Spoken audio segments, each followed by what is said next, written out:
നൂറ്റാണ്ടുകൾ പഴക്കമുള്ള ലോകരാജ്യങ്ങളിലെ അപൂർവമായ നാണയങ്ങളുടെ പ്രദർശനവുമായി മുദ്ര 2025.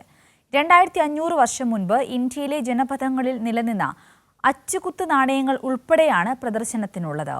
തൃശൂർ കോയിൻ സൊസൈറ്റിയുടെ ആഭിമുഖ്യത്തിൽ നടക്കുന്ന പ്രദർശനമേള പുരാതന സംസ്കാരവും മനുഷ്യജീവിതവുമാണ് പ്രകടമാക്കുന്നത്.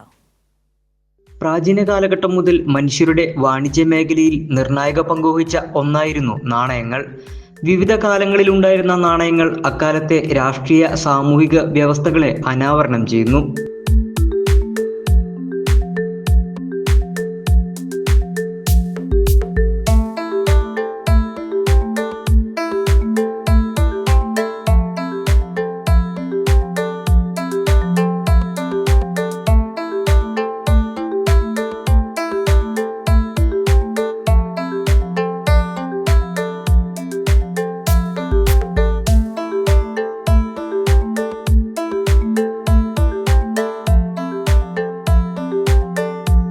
രണ്ടായിരത്തി 500 വർഷം മുൻപ് ഇന്ത്യയിൽ നിലനിന്നിരുന്ന അച്ചുകുത്തു നാണയങ്ങൾ പുരാതന മധ്യകാലഘട്ട നാണയങ്ങൾ, സുൽത്താനേറ്റ്, മുഗൾ രാജവംശം, പോർച്ചുഗീസ്, ബ്രിട്ടീഷ് ഇന്ത്യ, സ്വതന്ത്ര ഇന്ത്യ എന്നീ കാലഘട്ടങ്ങളിലെ നാണയങ്ങളും നോട്ടുകളുമാണ് പ്രദർശനത്തിൽ ഒരുക്കിയിട്ടുള്ളത്. നാണയത്തിലൂടെ ഇന്ത്യയുടെ ചരിത്രത്തെ നമ്മൾ പരിചയപ്പെടുത്തുന്നു.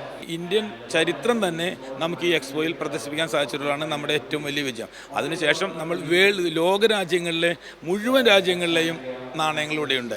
അതുപോലെ ചെഗുവേരയുടെ ഒരു സമ്പൂർണ്ണ കളക്ഷൻ നമുക്കിവിടെ പ്രദർശിപ്പിക്കാൻ സാധിച്ചിട്ടുണ്ട്. ഈ നമ്മുടെ ഗാന്ധിജിക്ക് വേണ്ടി 16ഓളം രാജ്യങ്ങൾ ഗാന്ധിജിയെ ആദരിച്ചുകൊണ്ട് ഗോൾഡ് കോയിനുകൾ ഇറക്കിയിട്ടുണ്ട്. അതിൻ്റെയും 100% ചാലക്കുടിയിലുള്ള ബേബി ചേട്ടൻ്റെ കളക്ഷനിൽ നമുക്കിവിടെ കാണാൻ കഴിയും. അതുപോലെ വിവിധ രാജ്യങ്ങളിലെ കറൻസികൾ, വിവിധ രാജ്യങ്ങളിലെ ഉപയോഗിച്ചിരുന്ന കോയിനുകൾ എല്ലാം തന്നെ ഇവിടെ നമുക്ക് പ്രദർശിപ്പിക്കാൻ സാധിച്ചിട്ടുള്ളതാണ് നമ്മളുടെ പ്രത്യേകത. പക്ഷികൾ, മൃഗങ്ങൾ, പൂക്കൾ, മത്സ്യങ്ങൾ, പൂമ്പാറ്റകൾ എന്നിവയുടെ ചിത്രങ്ങൾ ആലേഖനം ചെയ്ത നാണയങ്ങളും ഇക്കൂട്ടത്തിലുണ്ട്. തിരുവിതാംകൂർ രാജഭരണകാലത്തുണ്ടായ നാണയങ്ങളുടെ അപൂർവ ശേഖരങ്ങളും പ്രദർശനത്തിൽ ഒരുക്കിയിട്ടുണ്ട്. ഓരോ നാണയങ്ങൾക്കു പുറകിലും ഓരോ ദേശത്തിൻ്റെയും ഓരോ രാജ്യത്തിൻ്റെയും കഥകളാണ് ഉള്ളടങ്ങിയിട്ടുള്ളത്. Sarang PS, Kairali news, Thrissur.